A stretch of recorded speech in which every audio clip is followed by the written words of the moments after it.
the cooking pots that they eat from. They look at Dadesɛn. And I must say that we don't want to put fear into people. This is a research. I mean, your research is meant to reveal things, and then we can take steps to rectify them. No, my brother, if it's dangerous, they should know. Don't sugarcoat it. Please. Right. What's going on? Tell us.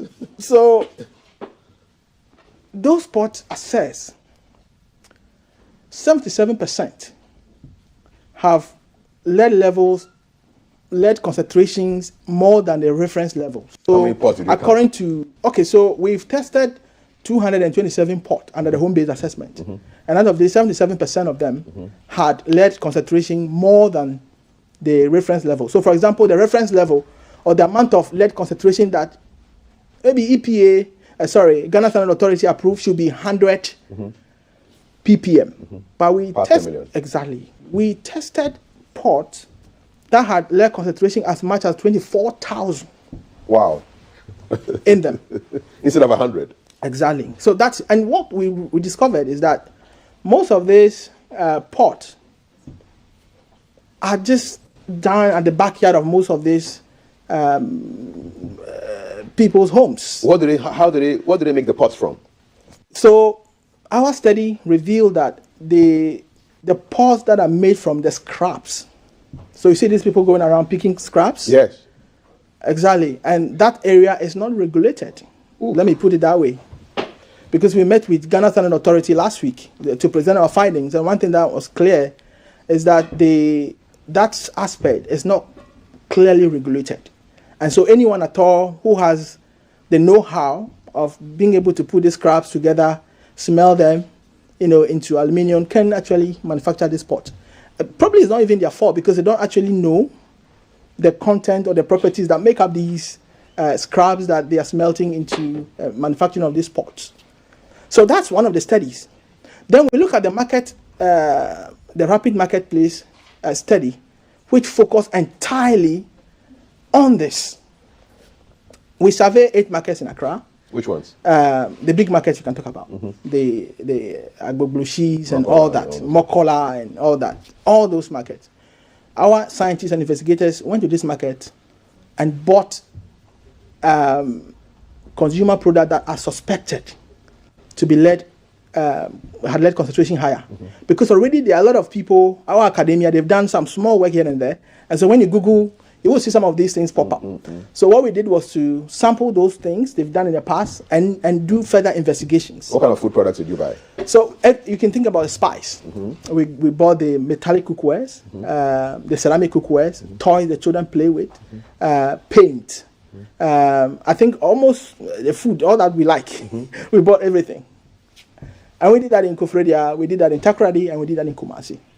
Now, this project was not only done in Ghana, it was done also in 25 other countries. Okay.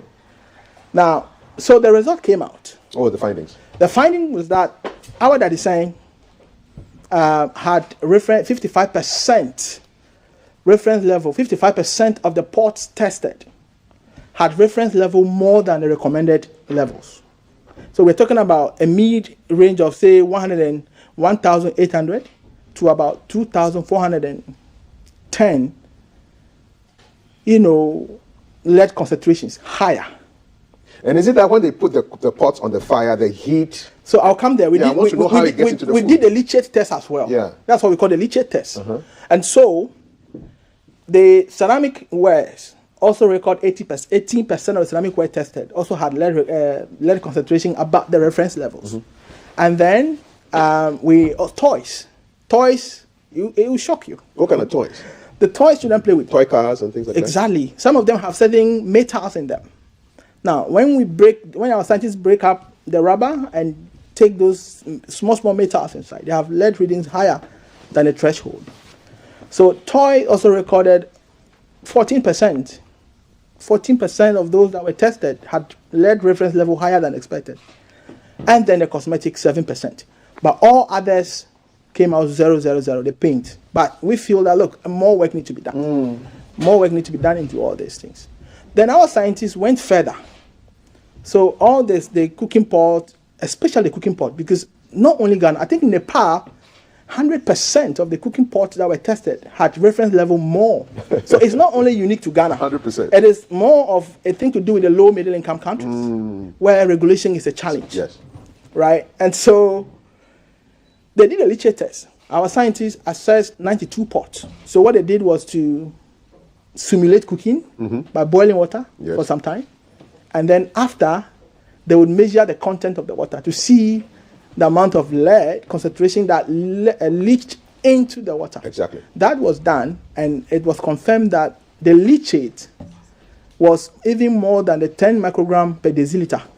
Now, what that means is that 20% of this pot, if we continue eating from them every day, we may have blood lead level more than 3.5 microgram per deciliter, which may eventually lead to all the complications, kidney failures, cardiovascular, stroke. For children, it's more dire because children's bodies absorb lead more than that of adults.